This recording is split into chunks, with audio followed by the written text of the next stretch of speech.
Yes, I'll share the link. Good morning and welcome to our show today. Today we are going to talk about ignorance. I know it's an exciting topic. Is ignorance a good thing? Is ignorance a bad thing?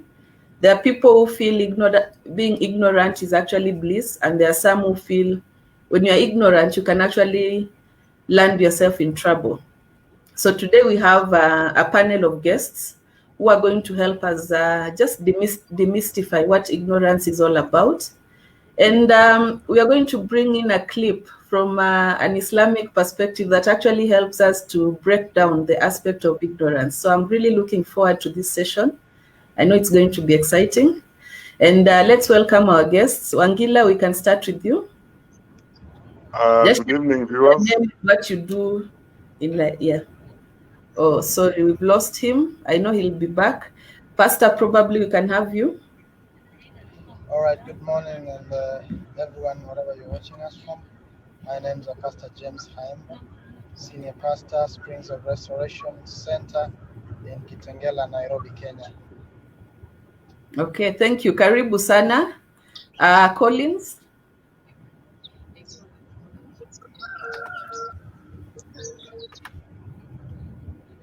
Collins, your mic is mute. Yeah. Okay. Sorry. Good morning, everyone. Okay, sorry about that. My name is Collins, a teacher by passion and profession, with experience in both 844 and international curriculum. And I'm happy to be here today to talk about this topic on ignorance. Karibuni sana, and back to you, Anne. Thank you. Wangila, Karibu, please just do an intro of who you are and what you do. Good morning, everyone. My name is Edward Wangila. I'm an advocate of 16 years in practice. I'm in private practice in the city of Nairobi, and I'm grateful to be in this show to discuss about ignorance. So thank you very much, Madam Anne Wafula, for inviting us to the show. Karibu, Karibu. So to kick us off, we'll just play a small part of the clip and have comments by our panelists as we move along. So let me just play the clip.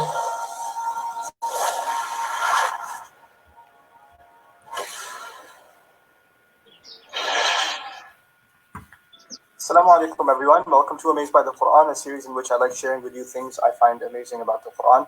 Today, actually, I'll go across several ayahs in the Quran that share a specific term, and the term is jahiliyyah. Jahiliyyah in the Arabic language means, it comes from the word jahal, which means ignorance, or it also means to be out of control, or to speak out of whim, or to take an action without thinking through it. So acting ignorantly, acting, irrationally, things like that, that's all jahiliyyah. To oversimplify the thing, we could just call it ignorance. Now, the Quran actually attributes jahiliyyah to four things, which is really cool. The first of them is dhannul jahiliyyah, meaning an ignorant assumption. Assumption based on ignorance and assumption based on emotional whim. In other words, you assume the worst about someone, and you assume evil, attribute evil to someone, or you assume guilt when there hasn't been any evidence of guilt. This is all dhannul jahiliyyah. Dhannul jahiliyyah also includes things like, Allah is doing this, but he's probably just punishing me, or he hates me, that's why he's doing this to me. Like, dhannul jahiliyyah could be attributed to people, but it can also be attributed to Allah himself, people having bad assumptions about Allah. That's the first of them. The second of...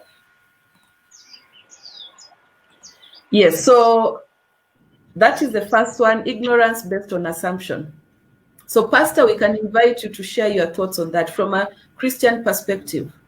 How do we relate matters of ignorance to assumptions? When you look across the world, you realize that assumption is really taking a center stage in the way people behave nowadays. You realize that people tend to believe so much what they hear without looking to ascertain whether what they've heard is true or not true. So they just assume that such a thing is the right way to do or is the right way to follow. And because of these assumptions, is it has led to a lot of people either going down into depression and stuff like that. And this ignorance is costing the entire generation as we live in the world today. Now, the Bible says clearly in Hosea 4:6 that my people perish for lack of knowledge. Now, this lack of knowledge is actually a great contributor to these levels of assumption. You see, when you assume something, it's because you don't have enough knowledge about it.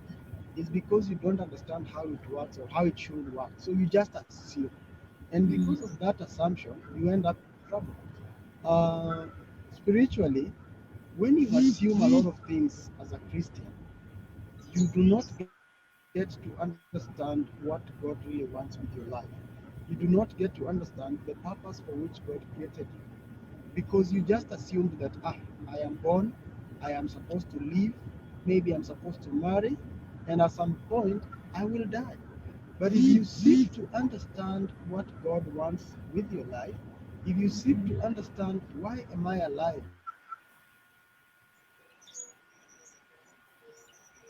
Sorry, we seem to have lost Pastor a bit. When he comes back, we'll bring him on board. Wangila, probably you can just share from a legal perspective. Oh, sorry, he's back. I didn't get you. Sorry, we had lost you a bit. Just go on. Okay. Wangila, probably just share with us from a legal perspective the aspect of assumption. Well, I'll start by saying this. There are many people who make lots of assumptions here, and in legal parlance,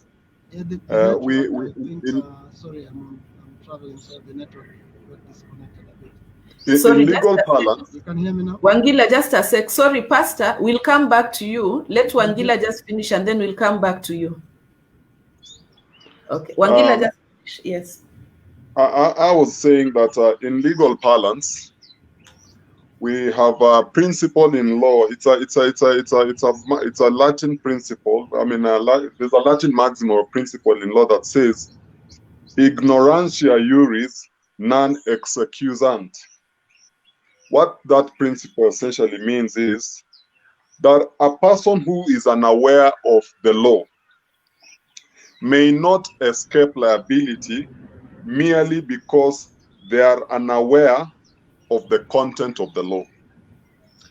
So, in law, from a legal perspective, when you make the wrong assumptions in law, you'd obviously be faced with consequences of that wrong assumption. Because law is written in, we'll say that it's written in black letters. It's there in fine print. So that what happens is that where you make, you are not excused from liability merely because you are unaware of it. So if the assumption is one that doesn't recognizes the position that has been set out in law, you suffer some consequences for it. So if probably I'll just give a small example, is that a lot of us out here tend to do a lot of things. Like, say, for instance, I mean, a lot of us in the out here want to believe that, say, when a thief has been caught taking someone's possession, say stealing, there are people who validate and say that yes, they can go ahead and say probably administer their own form of justice by probably inflicting some injury on this thief. What would happen is that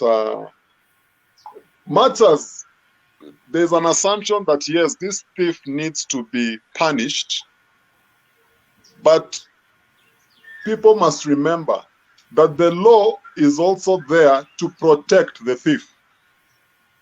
And that's why they'll say this person has to be arrested and be taken through some due process. So the minute you think that by you inflicting injury by stoning this thief, if the law was to take its full course, what is likely to happen is that you would likely to be arrested as these people who are actually occasionally, it's actually not mob justice, it's mob injustice. So, and if taken through the process, assuming you have to inflict injury on this thief to the point, say maybe he loses his life, what's likely to happen is that the perpetrators of that act, much as they had made the assumption that they were administering some form of justice to this person, can actually be prosecuted for an offense like murder, and you can now tell the kind of consequences that would emerge from that wrong assumption that they are trying to administer some form of punishment to this person. So from a legal perspective, like I said, it is purely on the basis that if you make the wrong assumptions as to the law, there is no excuse to run away from liability. From liability merely because you are unaware of the position in law. Maybe that's maybe how I can summarize it. Okay, thank you so much for that insight, because many a times we say it's mob justice and actually it's mob injustice. It's good to know we make wrong assumptions. Pastor, now we can come back to you so that you can finish your train of thought. Yeah, so I was saying that as a person, you need to find out into details why you exist and why things happen the way they do around you. You cannot just live on other people's information of life, because ignorance in itself is no defense, as Wakili has rightfully put it. Because even when you want to do a thing, because what we are seeing today is people doing things because others are doing. They just assume because so and so did it, it looks good. Because so and so is doing it, I think it is fine to do it. But it has to come to a point whereby each one of us has to ask themselves, why am I doing what I'm doing? Why am I not doing what others are doing? It is not right simply because someone else is doing it. It is not wrong simply because someone else is not doing it. We need to find information, and information is there. Now, from a Christian perspective, the Bible is supposed to be our guideline. It is supposed to guide us on how to live and how to behave. And it has all the answers you'd want to get. So we need to find deeper from the Word of God, because if you want to work with a machine you do not understand, there's something called a manual. Through the manual so that you get to understand how that machine works and operates. And the manual of a human being is found in the Holy Book. So in the Holy Book, you are able to find out what God wants with your life, so that you don't live ignorantly because of the situation that surrounds our lives. So that would be my opening remark on that particular topic. Collins, we'll come to you from the perspective of academia. What are your thoughts? And specifically touching on our youth, how does assumptions affect them from an academic perspective?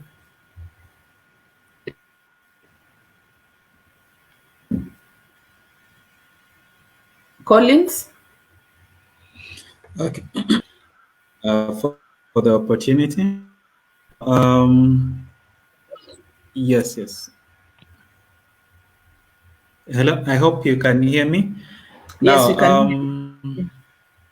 Assumption is a very bad thing, and in the academic world, for students, for teachers, this is one of the worst things that that we can have. I'll start with touching on what teachers can do on this part.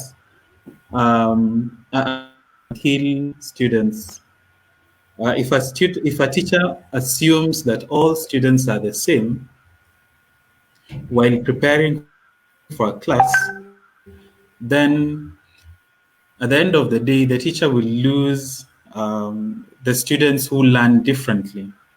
Because in a class, we are all unique. You have students who are quite fast, you have medium, slow, and the ones who learn differently. So during the planning, a teacher should make sure that you understand each and every learner. Do not assume that all of them are the same. Now, from the other side, our youth is one of the worst things that they do. They assume that the older people know nothing about what they're going through or what is happening to their lives or what they're learning. So, in the process, they come to their parents without having formed an opinion, forming an assumption that they know. So, whatever you're going to tell them as a teacher, as a parent, as a guardian, will get them near so the youth will remain with nothing because of the assumption they've already created, leading to the person learning nothing at the end of the day. Back to you, Anne. Okay, thank you so much. So let's move to the next point. Let me just play the clip again. To beautify oneself and to decorate oneself in a way that is ignorant. In Allah. That's the first of them.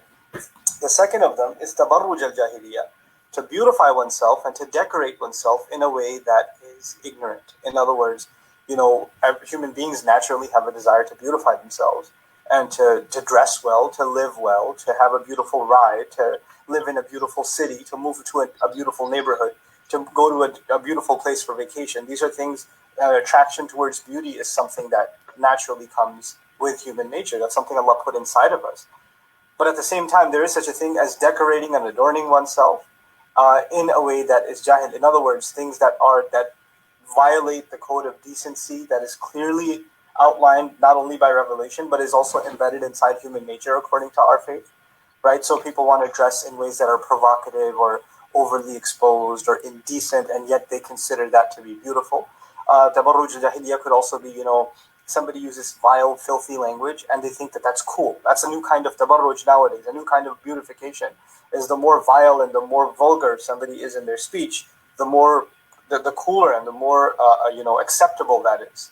And it's a new standard for everybody else to live up to. So that's a kind of tabarruj al-jahiliyyah. The third, so the first one once again was evil or ignorant assumption, and the second is beautification that is rooted in ignorance. Okay, so we are looking now at the aspect of beautification, but not just generally beautification, but beautification rooted in ignorance. We are looking at matters to do with violating the code of decency. We are looking at the issue of the kind of language that is used, either vulgar or violent language. Now, from your perspective, how does ignorance come in, and what are the potential consequences when we relate it to beautification? Pastor, again, we'll start with you. Thank you very much, Anne. The issue of beautification comes in with the erosion of our native way of bringing up. You see, the way we Africans have been brought up, unfortunately, has slowly been eroded away, and we've adapted to the Western culture, which has actually caused many of us to lose our decency. And if you look in the Bible, you will get how a woman is supposed to dress and how men are also supposed to dress.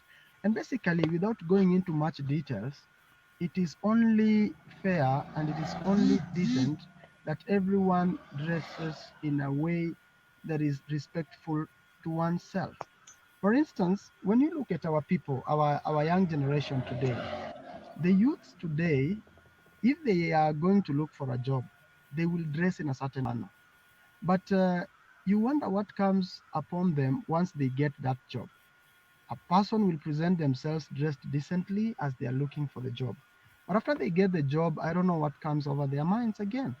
So you wonder what has influenced them to now start behaving in a different way.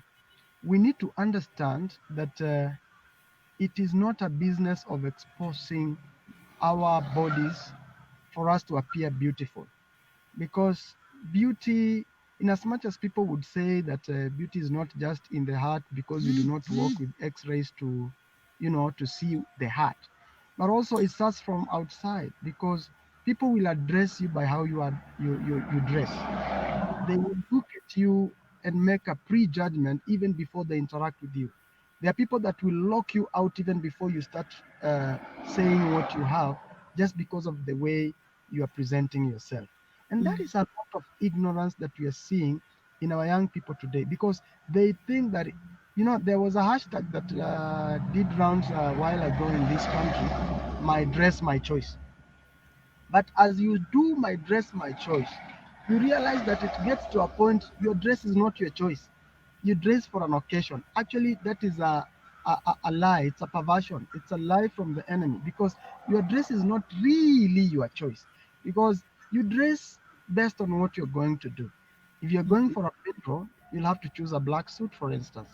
If you're going to a wedding, there is a certain shade of color you will choose, maybe to fit that particular occasion.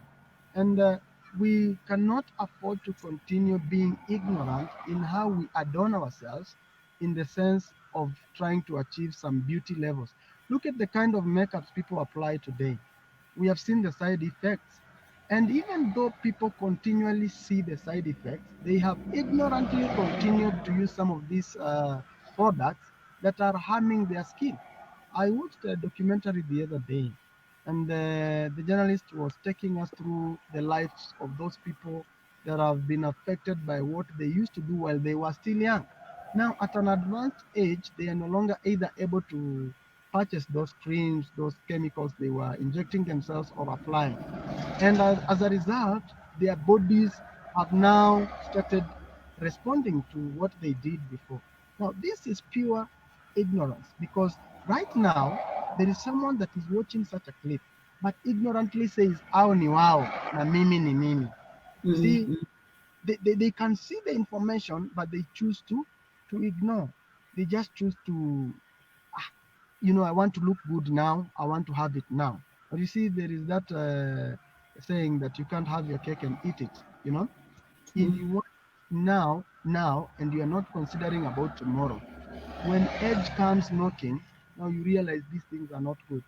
Take, for instance, if you are doing nudity, if you are constantly exposing your body today, what will you tell your children? Because if God blesses you and you have kids, what will you be telling your kids? I really feel pity for those young parents who keep on exposing themselves on social media, their their private parts. Nowadays, I hear the mouth and the nose. The nose is also a private part, because we have to cover it with the masks. I have mine, by the way. It's just because I'm alone in the car, or with my good driver who is already protected. So people should wear their masks. But let us let us have some level of decency, because looking at the society today, the the ignorance comes in by trying to emulate some fashionistas, people who are doing maybe some kind of dressing, and we say that is what we want to become. And that has also led many to sink into depression, because they are unable to sustain such kind of lifestyles. But I pray and I encourage young people to just be decent. Do not go to the extremes because you want to be beautiful. There is more beauty in being natural than being exotic. Because even if you look at how we are dealing with corona today, the most foods you are told to feed on are not exotic. They're actually indigenous. The managus, the dodo, or those very indigenous meals you are told to on. So I plead with the general youth and the general public, let us be natural, because God has created us and everything we need is within us.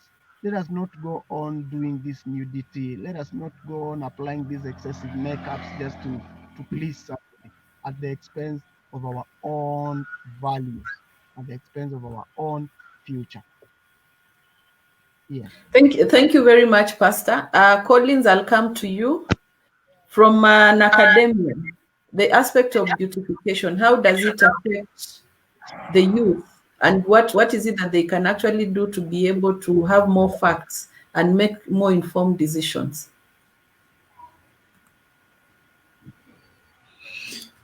Thanks, Anne. Pastor has really touched on the key things by saying lack of self-awareness. Pastor has brought out that our youth at this point in time are being affected by social media. Talk about Instagram, the influencers, Facebook, TikTok, Snapchat, and so on. They give the youth this pressure to beautify themselves, to move in the wrong direction, or to be like someone who is not decent.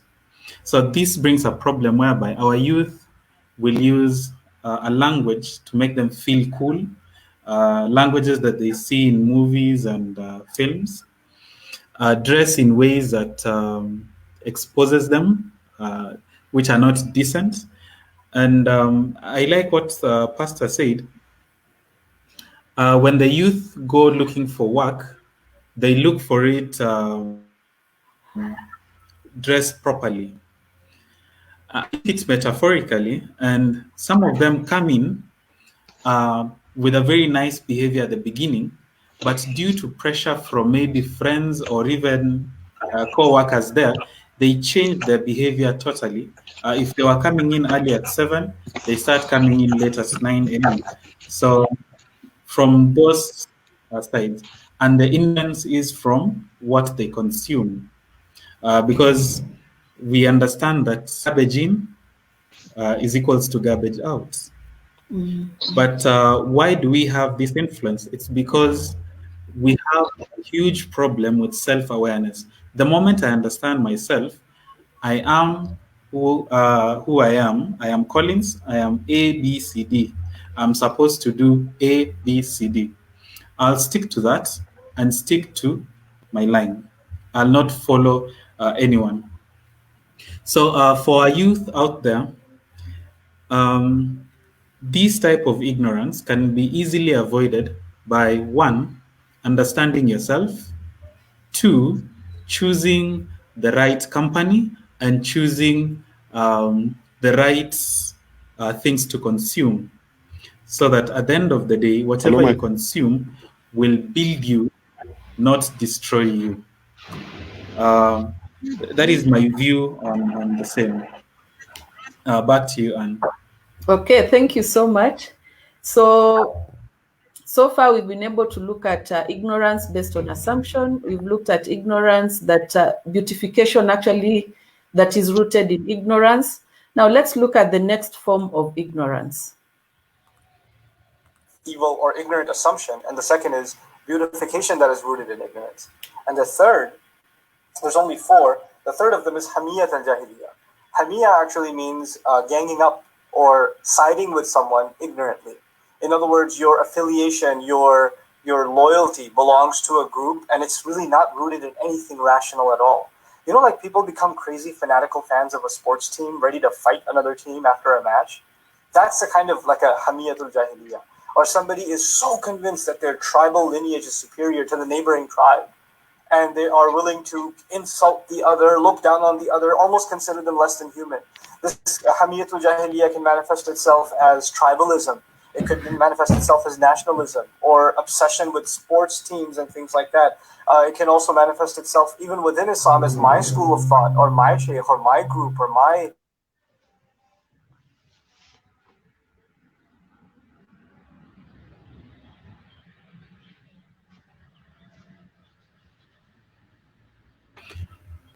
And we lost the sound. Assumptions rooted in ignorance, thoughts rooted in ignorance. There's beautification and adorning yourself rooted in ignorance. And then the third one is making or ganging up or making affiliations. Those affiliations themselves are rooted in ignorance. And finally, the last of them and the worst of it, hukmun jahiliyyah. Hukmun jahiliyyah. Okay.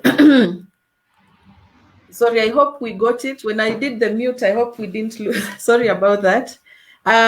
Now, the third aspect of ignorance, the third form of ignorance is actually where we are looking at the formation of gangs, people coming together, probably out of loyalty to one person or wanting to be seen to belong to a certain clique of people. Pastor, what's your take on that? Well, thank you very much, Anne. In the book of Exodus, we get to hear to read a story of some guys called Dathan and Korah. And when Moses had ascended to the mountain to receive the Ten Commandments, they felt that Moses had taken too long in the mountain. When they felt so, some people started agitating that they needed to see a God that they would identify with in terms of touch and feel. So, as a result, after pressurizing these guys, and Aaron was there, these guys they made some idols and began to worship the idol. One time Moses came and asked those that are for God to come this side and those that are not for God to go this other side. Now, trust you me, there are people who died in the process. Of course, we know the story that the wrath of God came and they were swallowed up by the earth. In fact, God was so angry that he didn't want anybody to touch their carcass. Aliwazika yeye mwenyewe. Now, there are people who died in this particular scenario out of their own ignorance. They didn't know why they were dying.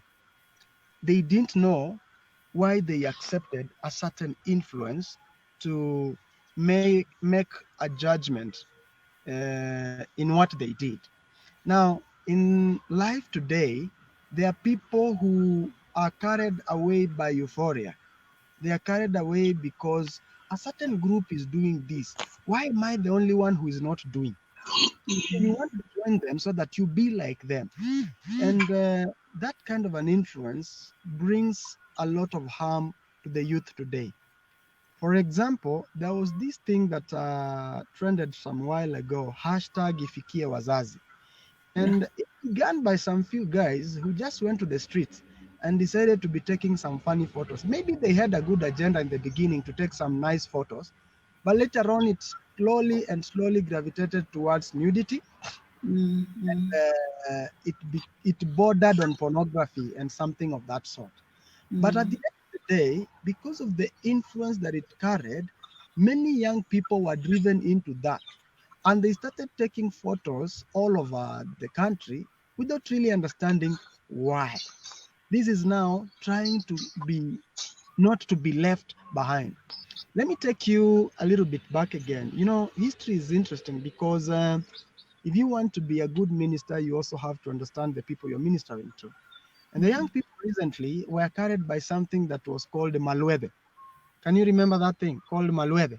Was it Malwade or Malwede from South Africa? There was a song where the guys used to sing, and then they fall down, Pungulu, Yes. and then they wake up again. Yes. Now, this thing, it brought some influence, and ignorantly, somebody fell and injured their spinal cord. Mm. I actually had to visit this person, and I asked him, wewe na ni mtu mzima, you are grown up. What came over you? And I was just on top of the seat. I thought I should do this thing so that I can also feel young. You see, this kind of ignorance because of trying to be in a certain gang. Now, look at what is happening in our country today. Even looking at the political arena, you see there are politicians who want to belong to a certain clique because a certain clique appears to be doing well. Well, I don't want to go into politics because it is about ignorance, but I want to tell you that there are groupings that emerge and people rush into joining these groupings, but these groupings end up costing their life, careers, or their families, or their future because of the groupings. I want to belong to a certain thing. In Western Province, I happened to be in a place called Viga County, and there is a group of some young boys that call themselves, I don't know, 42 brothers, something of that sort. And so I was told that the young people, because I had to speak to a good number of them, have been influenced to join them because it operates in a manner like the Mungiki style. So these people are being influenced to join them not because it is a good thing, it is a bad thing, but because they are told if you belong to that group, you'll be feared, you know. So influence that is being created, it is a wrong influence, but ignorantly they make a decision to join them so that they can be like them. You know, I belong to a certain gang. You see, like in high school, when you'd want to work with certain people around you so that you're not monolith. Because if you are known to be a friend to a certain person, then people will fear you. So people have created gangs, and unfortunately, most of these gangs are eroding our social culture. They are eroding the good morals that we should be having. And especially this pandemic period, gangs have come up. Gangs are not necessarily those that are wielding good weapons. You know, we have to demystify this gang. A gang is just any group. Ni group too. It can be a group of guys that are saying we are going for dancing classes. You can imagine from the time the pandemic of corona began, the number of youths that have been wamefumaniwa, you know, they've been arrested doing parties and all that. There are so many. The other day I saw that a number of girls were and boys were caught doing some maybe pornography shoot or something of the sort. Now, what caught my attention is the fact that number one, these are young people who are exposing their naked bodies on social media. What will happen tomorrow? And this is because of peer pressure of wanting to belong to a certain group. Because if I don't do this, I will lose these friends. I want to belong to this group. My friends are Chelsea or Man U fans. If I don't support that team, I will be out of touch and I will be like an old school person. Now, these young people, the other aspect that really made me pray for them is that they only found 6 used condoms, and they were more than 6 girls and there were more than 6 boys. What does that tell you? Were they sharing? Was there unprotected engagement? Now, all this is out of ignorance. They all know the repercussions of premarital sex. They all know there is pregnancy, there are diseases, there are STIs. They know all these things. There is the moral part of it. But they have ignorantly decided because I want to belong to this gang. You know, mimi naendanga na so and so. They have traded their self-value for what the world is offering. And the world is not offering anything better other than that which God has given us already. Because we are turning the world into a Sodom and Gomorrah of a sort. And fire will come down and destroy us. So to the young people watching us out there, I want you to understand that do not ignorantly join any gang for the sake of remaining relevant in your clique. Do not, kindly do not. Find something sensible to do with your life. Find something better to do with yourself. Remember, internet never forgets.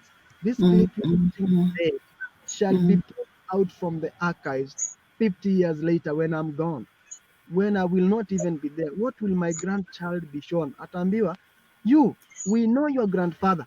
Your grandfather was a porn star. Thank you, Pastor. Thank you, Pastor. Thank you. So, thank you. In the interest of time, I know you can share a lot, but in the interest of time, it is well. Thank you. Thank you. Now, Wangila, coming to you, just to pick from what Pastor has said, the issue of belonging to gangs and probably finding yourself in a wrong place and eventually landing in court. I'm sure you've interacted with such kind of youth. And what is your take on that? And what advice can you give to them?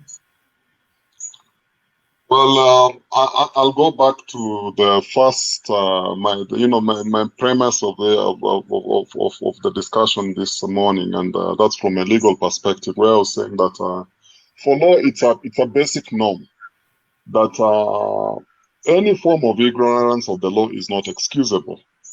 So that what happens is, and if I may just take you back a bit, when you talked about ignorance that is out to beautify and you're going against codes of decency and vulgar language, I want to tackle both, and even the question of now belonging to gangs. you'd find like some of us, I mean, when you belong to groups, say like even like for instance, say even the WhatsApp groups, you know, you're in a group, I would call that like a gang in quotes, You're identifying with something. And a lot of times you'll notice that people would be on these platforms, they would say things that would sound normal, things that would sound ordinary, things that no one would probably want to take offense for them. But unfortunately, a lot of us find themselves in the situation whereby you say something on a platform, thinking it's very harmless, but in the process, you find yourself now, you are either trying to demean other people's character. What would that result to? I've come across experiences where people are even being sued for defamation on account of things that have just been posted on a WhatsApp group. Now, the question of belonging to a group is about some element of expression. You know, it's freedom of expression, because you want to be in to associate yourself with a certain. It's freedom of expression and freedom of association. Actually, let me put it that way. It's freedom of association, whom you want to be with. But if a particular group that you are associating with seems to be projecting an agenda that is in contrast with the law, you'll obviously now bear again consequences for that. I'll take the example given by the good pastor. You know, like the group, the 42 brothers, we've heard of Mungiki. You'll note that there's not been good news that has been associated with these particular groups. Much as it is your freedom to associate with some of these groupings so that you perpetuate a certain cause, perpetuate a certain agenda. If that agenda is in any way contradicting with the law, again, like I said before, you'll bear the brunt of the law. The law is always in black letters, so that insofar as association is concerned, and how it may harm us if it is a wrong form of association, is that it will be important for us to know what are the objects of this particular association that you are getting into. So these groupings, and that's why even for simple organizations, they'll always ask in the Constitution, what are the objects? What is it that you're trying to advance? So that they're trying to ensure that whatever you'll be advancing has to be in line with what the law would obviously be advocating for. So my take is that I mean, for young guys specifically, let them know that at any given time, when they want to put themselves in this kind of groupings where they have to probably, you want to relate with them, it will be important to interrogate what are the objects of this particular associations, because it's very, like I pointed out before, for as long as that association is in conflict with the law, there will always be penal consequences. Thank you. Thank you very much. And just coming to you, Collins, just to rope in now from the academic perspective. I know there are groupings in school and they have a direct link to performance. It can be positive, it can be negative. What's your take? If we could mute our mics if we are not speaking, please. Thank you, Anne. Thank you, Anne. It's true. Groupings will either influence performance positively or negatively. And let me start by looking at the negative side. As Wakili has said, if you associate with the wrong group, in a school is some kind of a small government. And the moment you're caught with people who are doing the wrong thing, even if you are there just standing watching them, the question is it that you didn't get time to do what they were doing, or are you keeping it so that you do it next time? So being in the wrong group will definitely put you in the wrong side of school rules and regulations. Same as the law of the land.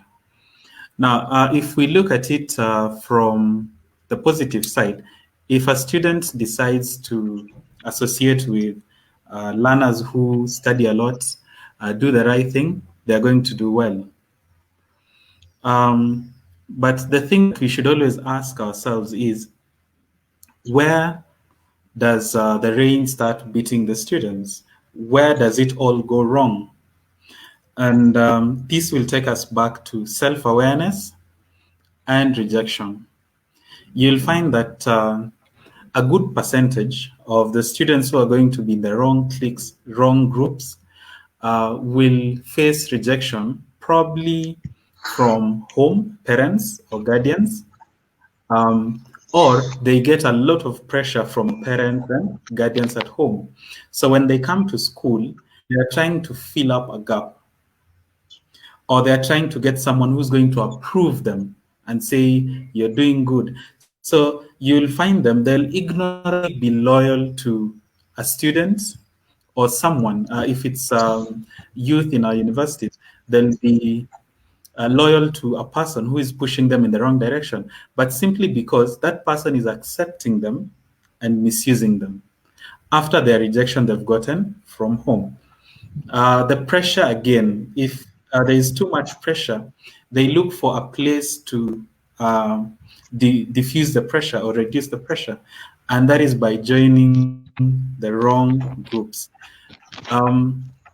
I like the way Pastor put it before he left, and he said, a gang is a gang, just a group of people. It is not a must. We say gangs are bad. But we've usually used gangs in light of bad things. So a gang or a group of students will determine how their performance will be, depending on which side they choose to stand on. But I'd like to call upon parents and guardians. Be a friend to your child.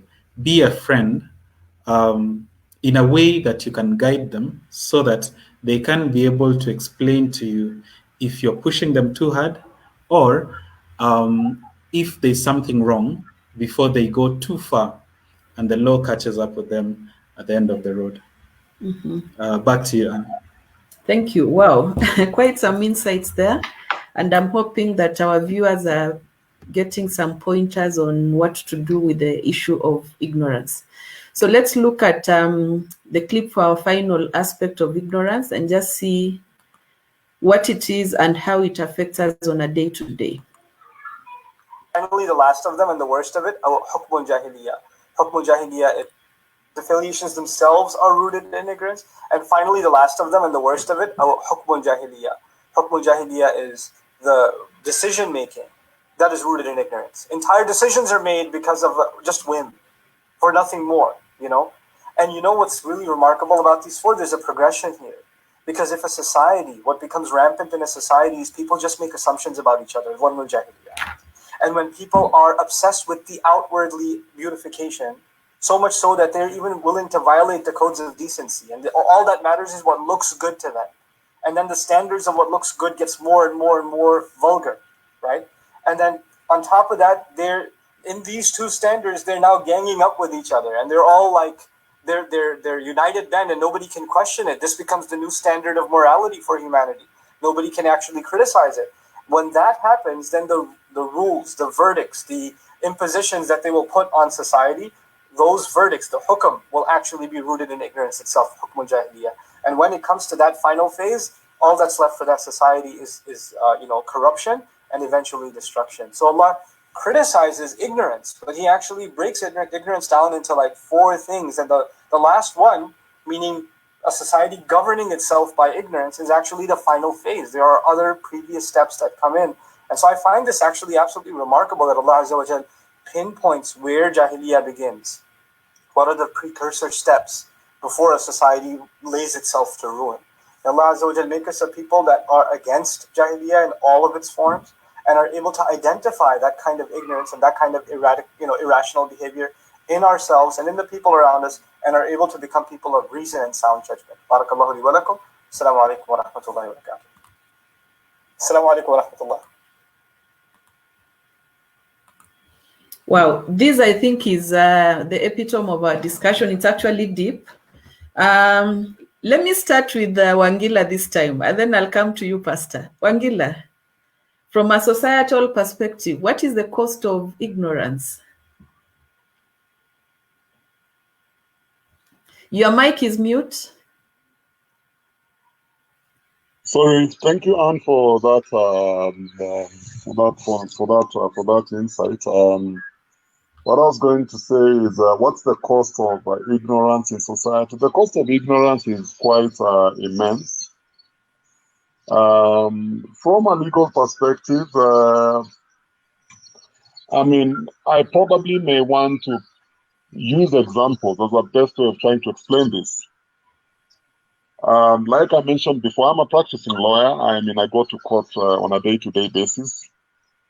And there are occasions when I am in court and you are able to meet people who have been presented to court for various reasons, whether it's a case they're prosecuting for themselves or whether they have been charged in a court of law, say, for one offense or the other.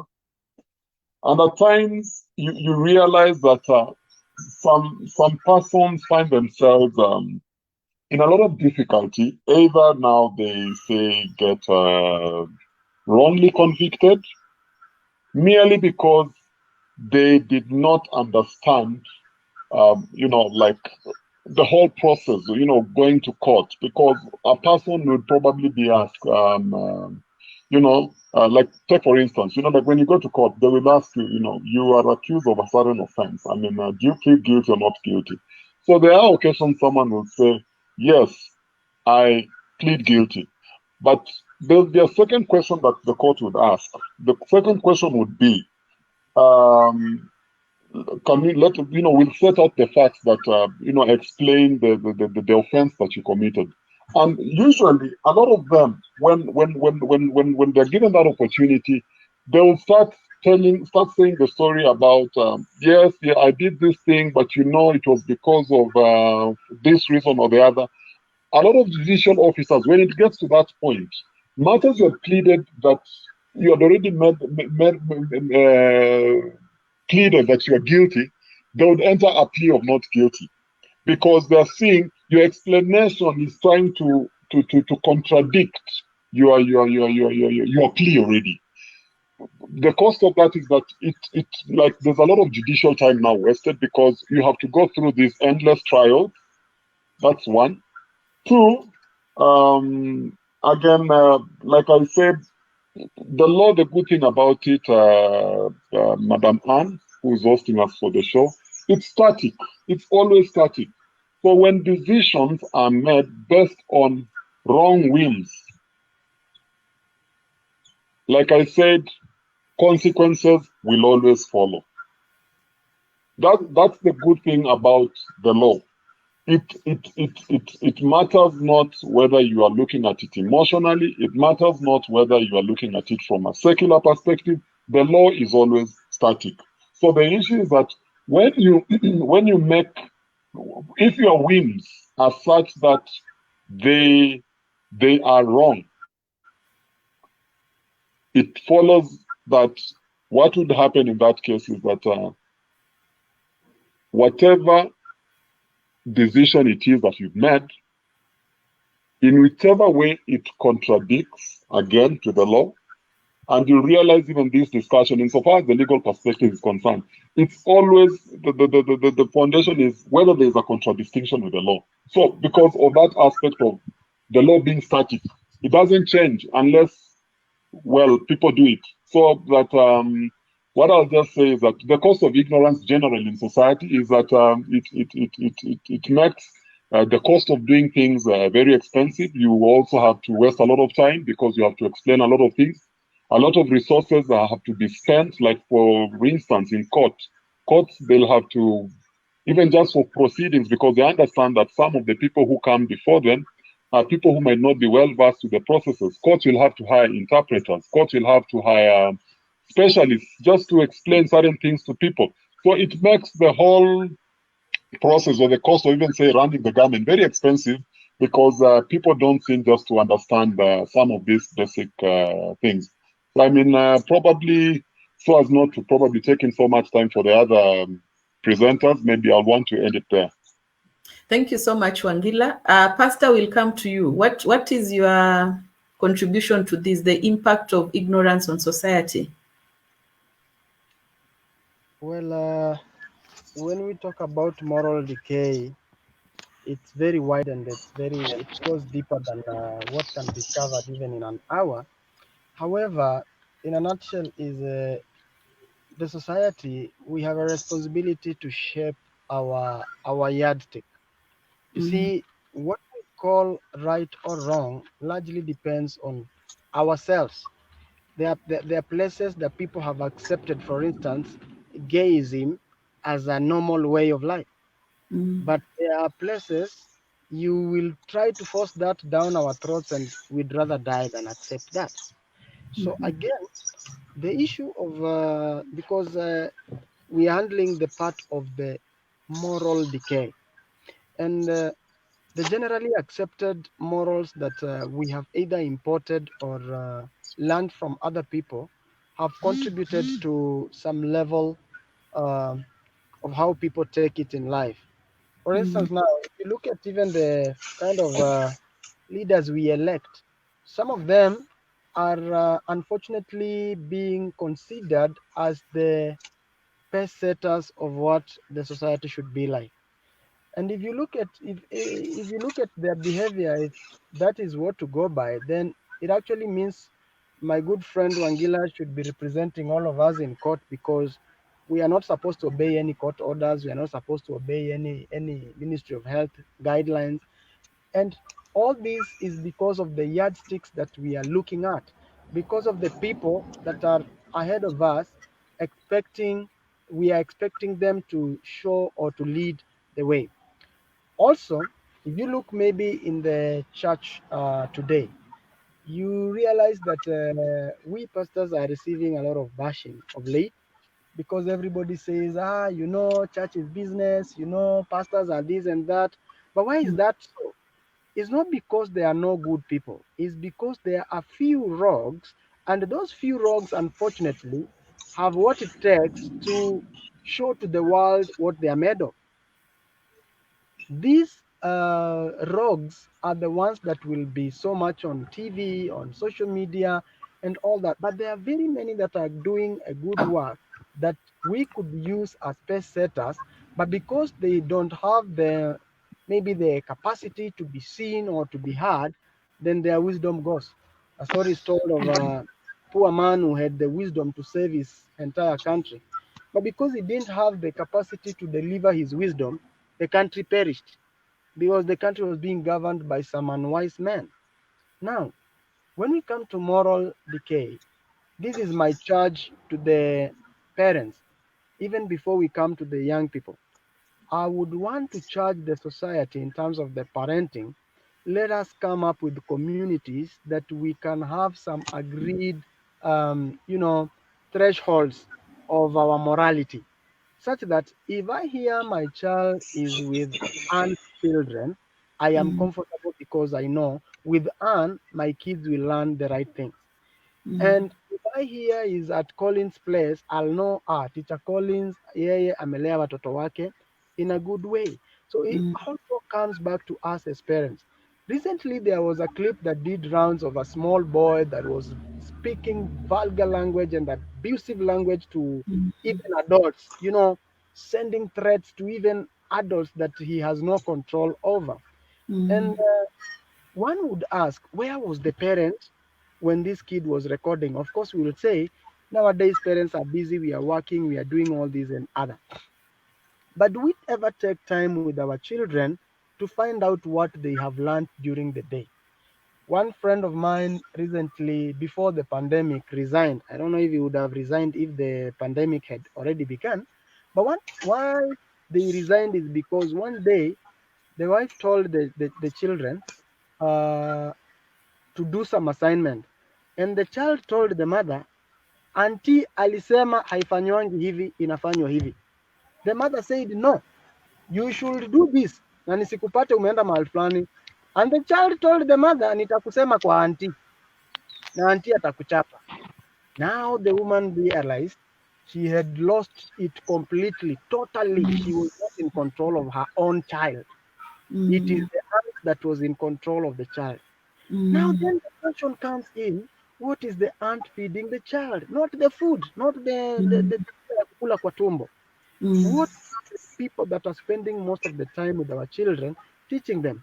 If Collins could be my child's teacher, I would go deeper and seek to understand who is Collins. Not only do I want to know him as a teacher, and I like what Collins began when he introduced himself. He said, I am a teacher by passion and then profession. You see how it begins. So I would want to know this person that is handling my child, what are they inculcating? What culture are they inculcating in my child? In the Jewish culture, between age 0 to 5, a child would be taken into some training, and by the time they are 12 years old, hapo ndio alikuwa anaitwa the child of the father, anakuwa ni mtoto wa baba sasa, maana ametoka mafunzo basic, ameelewa what is their culture and what they are supposed to do, more or less what the Muslims would do with the madrasa. But we as Christians, we are the most affected when it comes to moral decay. Why? Because we have abdicated our duties. We have left our children to the nannies. We have become busy chasing dreams and goals because we want to become successful. But when we get to the top of success, our children are long lost. Our generation is not there to celebrate with us the victory. That's why when you now look back, you see them in drug addiction, you see them in depression, you see them in bad groupings altogether. Finally, as we talk about moral decay, there is a wave that is now happening. You've seen the artists that are in depression. Until this one of them by the name Zedi started speaking out, we have now started seeing a trend of these comedians coming out and confessing, indeed, I am under depression, I am under this and this. All this is because of the moral decay in the society. The society is putting so much pressure on our young people. Young people cannot appreciate the mutumba cloth that the parent can afford. So what do? Because of the pressure, they will join a gang. They will ignorantly be driven into a sugar daddy or a sponsor life so that they can live up to a certain life. Now, when we allow our children to go that route, we are losing an entire generation because our generation will not be able to stand tomorrow. I really feel bad when I ask myself, who will my child marry? Or who will marry my daughter? Because if I am taking care of mine, jealously, I'm guarding them jealously. But I will not guard them in campus. I will not guard them when they go to high school and they're in boarding school. I will not be with them. So I need another parent to also take care of their children in a good way, and another one and another one, so that wakipatana kule nje they are okay. And that is why you realize in campuses ndio watoto wanaharibika zaidi. When they go to boarding wanaharibika zaidi because we never trained them to be independent and inculcate in them strong morals. You know, the morals that you would stand and say, where you are the edge of my father, wachana na mimi. We at the age of my mother. You can't come asking for a relationship from me. You know, you are my age mate, yes, but what you're telling me is against what I have been taught, you know. So it boils back to us as parents and for young people, let us learn to respect ourselves, respect what we have learned from our parents, hoping that our parents have given us the best. Or if they have not given us the best, you know, there is a point whereby you decide to learn things on your own, right? And as you decide to learn, you learn from the best. You don't learn from the worst. You you look for a role model that will give you a proper guide and a proper ending in your youth life. With those remarks, and I really appreciate for hosting us. Thank you very much. Thank you so much. And Collins, probably you can sum up for us the impact of ignorance. Because you see, when we are looking at academia, we are looking at this is the foundation we are putting for the future. And as just Pastor has asked, who is going to marry my daughter? Am I comfortable with the kind of character I'm seeing out there? So at an academic level, what role can you play in terms of trying to deal with this ignorance that we are talking about?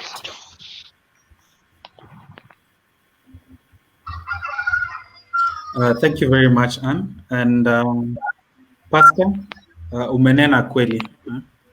Nani ataoa mtoto ama mtoto wako ataoa nani? That's a very powerful statement there. And it's saddening because we know that nowadays the world is a bit different. As much as parents will come in, but also social media and all other forms of media are coming in to parent our children. So it's really a tough one and a good call to parents to be on the lookout. The impact of ignorance in education or academics or in the academia. Now I'll look at it in two different parts. Pastor and Wakili have looked at the negative side. I'd like to start on the positive side. And now, everyone starts from a point of ignorance. There's a statement that says ignorance is bliss. You're happy when you don't know. But I'm a strong believer of knowledge is power. If you know something, you have the power to change it. But we all start from unknown to the known. So the moment we accept ignorance and say, yes, I am ignorant, I don't know. But that specific moment you do that, you open your mind, you will be willing to learn. You will be willing to accept what you're going to be told. But this has to be in the positive side. For example, in school, and the students come in to learn a new concept. If they come with the idea that I read about this, and this is the only way I think it's going to work, they are not coming as ignorant, they are coming knowing, and probably they'll live with maybe 5 or 2% of what the teacher is going to teach because they've blocked their mind. So we should always be willing to accept that I am ignorant and I need to learn. There's a powerful phrase which is usually used nowadays for the youth coming out of colleges and universities. You're told to unlearn, learn, then you relearn. When you're done with your degree as a youth, you come to the workplace, and what you see and what you learned sometimes do not go hand in hand. So what you need to do at that point is unlearn everything, be ignorant, accept to be taught by your seniors. That is a process of now you start learning. And then after that, as they let you go and you start doing it on your own, you relearn it. So it's a cycle. And this one does not only apply to the youth, but cuts across everyone. At this point, for us teachers, when we got to March, we got a shocker. We had to start teaching online. We had to unlearn everything that we knew about teaching physical classes and learn new ways of teaching online. And then now we are relearning and getting used to the craft. So this is something that you have to say, yes, I am ignorant. I don't know. So where can I learn? And I'll base this to the phrase that I used in the beginning. We are all human beings who are on an island of knowledge surrounded by a sea of ignorance. So no one particular person is the custodian of knowledge. We have to continue learning. So the youth have to take that into consideration and always understand we need to keep on learning. Lastly, we have people who feel like they don't really need education. They can just do it on their own.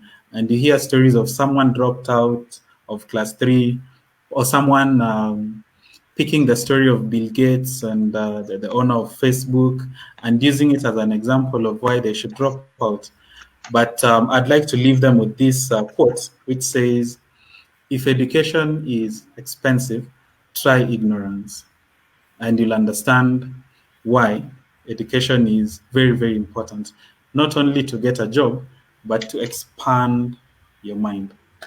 Anne, those are my closing remarks. Thank you. Wow, thank you. I think I'll always remember that I am on an island surrounded by a sea of ignorance. An island of knowledge and surrounded by a sea of ignorance. Now, just as we come to the close of our session, there's a comment that has just come in from Eunice Namuki, and she says, just thinking aloud, maybe we should come up with forums where we guide parents to guide the children, because it's like it's us parents who have failed terribly.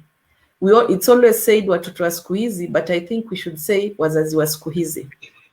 I know it's a it's a mouthful. Probably we don't have time to comment on it, but probably that can be food for thought for our program, and see what we can do in terms of also coming up with content that can be shared with the parents. So we've run out of time, but just take a minute, give your closing remark. I'll start with you, Pastor. Just a minute, please. Then come to you, Wangila, and close with you, Collins. A minute, you're parting short. Thank you very much, Anne, for organizing this forum and hosting us.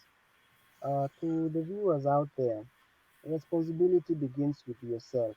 You need to take responsibility and do the right thing in the right way, because at the end of the day, no one is accountable for your life or your actions. It is you who will be accountable for them. It is better to live a good life. Do not want to live like so and so because you see them close around and you think they're doing better. It is about also we as parents going back to proper parenting, schedules and parenting ideas. Let us be parents, not just people who sired children. Let us be parents. Thank you very much. God bless you. Thank you so much, Pastor. Wangila? In closing, I'll go back to where I started from. That ignorance of the law shall not in any way excuse you from escaping any liability that comes with that ignorance. And just borrowing from what the pastor and Mwalimu has said, the responsibility begins with ourselves.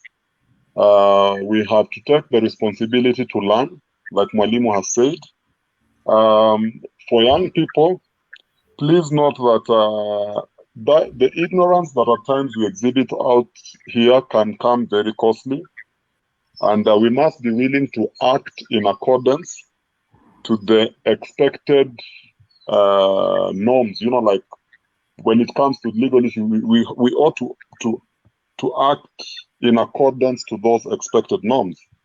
Remember that being young will not in any way excuse you from facing the full force of the law, and that it is important that we all become aware of this, so that even as we go around doing our businesses, we don't find ourselves on the wrong side of the law. Thank you very much, Anne, for asking me to be part of this show, and even for our viewers, I hope you've been able to learn something. Probably we'll find some other time to discuss these issues. Thank you very much. Thank you, Wangila. I appreciate it. Finally, Collins, your closing shot, your parting shot, rather.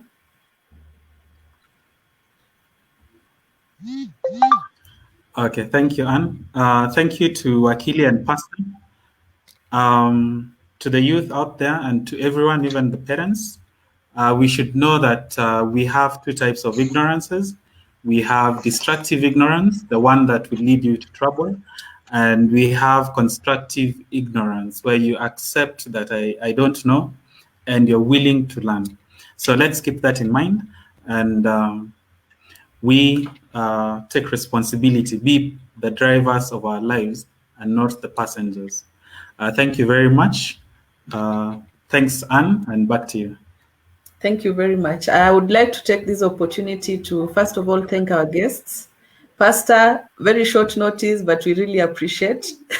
You sorted us out a lot. Wangila, thank you. And also thanks for that linkage. Collins, as usual, thank you. Bringing that wisdom from an academia perspective, very important for us. To our viewers, we appreciate you and we encourage you to keep on tuning in and listening to what we have to share and giving us your feedback. As we part, please remember what Mwalimu has said. There is constructive ignorance, which we encourage. Continuous learning, because we are not custodians of all information. So challenge yourself to learn something every day so that we are able to deal with the ignorance. But if you choose to be destructively ignorant, as Wakili has said, you will have to bear with the consequences. You'll face the full force of the law. So the choice is ours. Nobody will hold a gun to you. The choice is yours. Either be constructively ignorant or destructively ignorant. And with that, we come to the end of our show. Let's meet you again next week on Saturday, same time, same place. Have a lovely weekend. Thank you so much, guys. And stay blessed. Pastor, asante sana. Karibu, asante. Yes. Thank you. Thank you. Thank you.